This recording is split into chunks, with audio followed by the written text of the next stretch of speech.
pero cuando envejeció encargó a su hijo el gobierno de la tierra de los faraones. Y cuando Ptolomeo murió en el año 283 a.C., Ptolomeo II se convirtió en el único soberano de Egipto.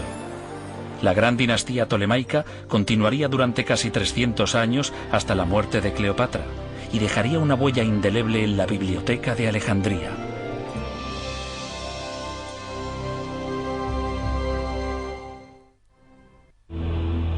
El segundo Ptolomeo cumplió con los deseos de su padre y de Alejandro Magno, y la Biblioteca de Alejandría floreció en el siglo III a.C.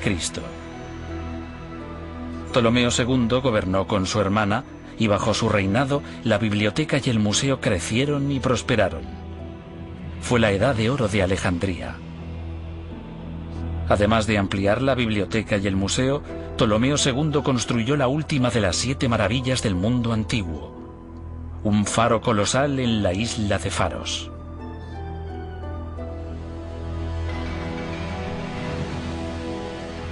Hoy, los cimientos del antiguo faro están enterrados bajo esta comparativamente moderna edificación islámica, el fuerte militar de Qaid Bey.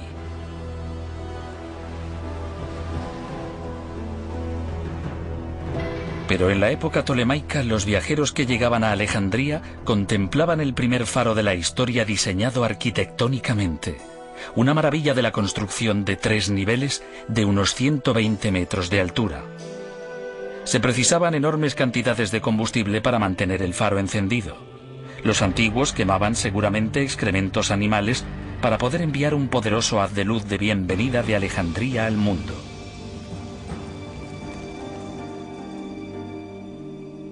Los viajeros guiados por el faro eran atraídos a la biblioteca, seducidos por los tesoros de sus manuscritos.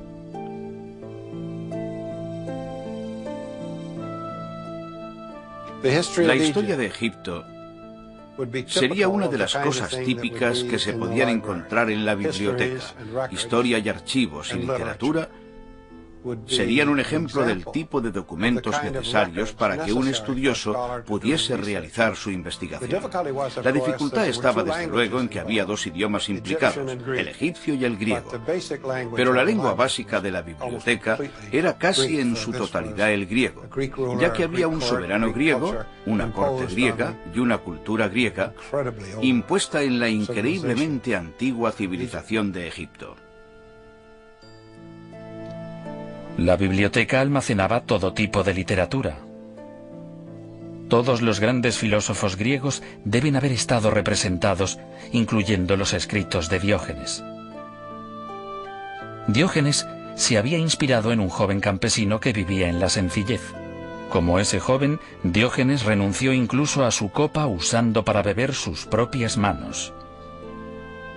Diógenes se despojó de todos los objetos mundanos. Reunió a un grupo de pensadores de mentalidad parecida a conocidos como los cínicos y documentó sus visiones críticas de la antigua sociedad griega. Diógenes creía que ningún hombre era digno de confianza. La leyenda cuenta su larga e infructuosa búsqueda de un hombre honesto. Diógenes buscó con un farol a la luz del día por toda la ciudad para demostrar su cínico razonamiento.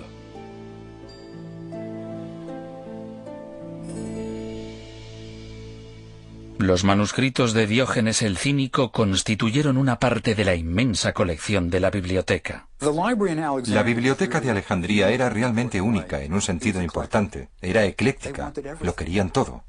No solo almacenaban cultura griega, querían textos babilonios, querían textos turcos, querían todo lo que pudiesen conseguir. Querían la Biblia judía. Según la leyenda, la primera traducción al griego del Antiguo Testamento fue escrita en Alejandría bajo la supervisión de Ptolomeo II.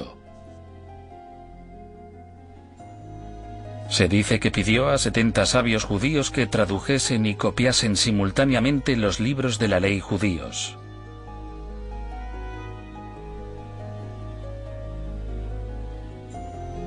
El texto estaba en hebreo. Pero en Alejandría había una enorme comunidad judía. Parece que esa comunidad fue rápidamente helenizada. y que el hebreo dejó de hablarse y entenderse. Por eso era necesaria una versión griega, y esta se hizo en Alejandría. Con un nombre inspirado en el número de sabios que la copiaron, la versión de los 70 hizo el texto del Antiguo Testamento accesible a un amplio número de personas y creó la base para otras incontables traducciones de la Biblia. La Biblia y todos los libros de esa época estaban escritos en rollos de papiro.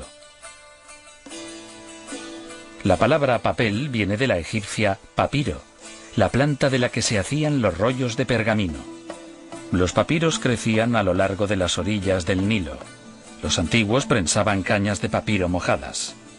Las machacaban hasta obtener láminas y cuando éstas estaban secas se podía escribir sobre ellas con pluma y tinta. Un escriba tardaba mucho en terminar un libro, y no creo desde luego que se tomasen el trabajo como nosotros lo hacemos.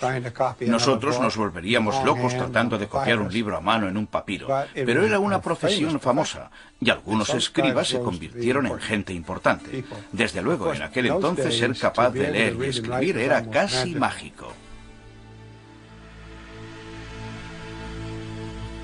La astrología y la astronomía fueron ciencias famosas a lo largo de la existencia de la Biblioteca de Alejandría. Muchos antiguos creían en la influencia de las estrellas y los planetas en la vida cotidiana. Lo que se creía era, desde luego, que lo que pasa arriba pasa abajo. Lo que ocurría en los cielos influía en lo que había en la tierra. Así que la astrología formaba parte de la astronomía, y los astrónomos eran astrólogos, y los astrólogos astrónomos. Para predecir lo que ocurría en la tierra, uno tenía que observar atentamente lo que ocurría arriba. En Alejandría, Aristarco fue el primero en afirmar que la Tierra gira alrededor de un sol inmóvil. Aproximadamente 100 años más tarde, Hiparco fue el primero en representar en un mapa más de 1000 estrellas. Incluso llegó a calcular la distancia del año solar con un margen de error de solo 7 minutos. La biblioteca debió ser un lugar excitante. Quiero decir que era lo más parecido a una beca del gobierno con la que uno podía hacer lo que quería y ser apoyado. La idea de fondo era estudiar todo por su propio interés y tratar de reunir todos los conocimientos para desvelar los misterios del universo.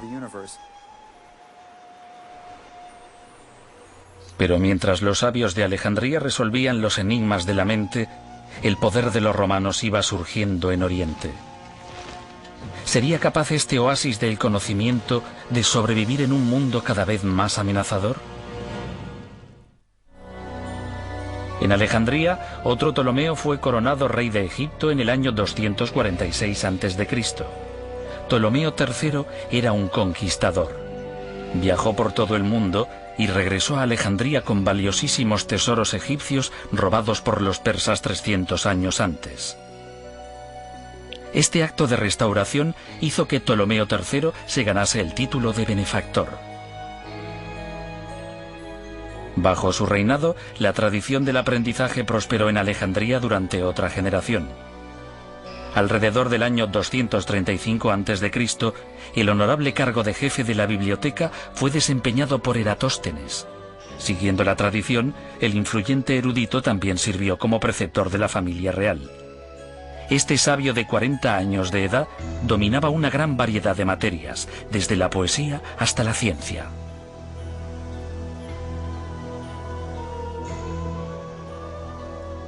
Eratóstenes es el primero en calcular la circunferencia de la Tierra. Es importante resaltar que a todos nos enseñaron en la escuela que Colón fue el que demostró que la Tierra era redonda. Los griegos instruidos ya sabían que la Tierra era redonda mucho antes que Colón. Incluso en uno de los diálogos de Sócrates, este dice: cuando describimos la Tierra sabemos que es una esfera suspendida en el firmamento. Así que se sabía que la Tierra era redonda. La pregunta era ¿qué tamaño tenía?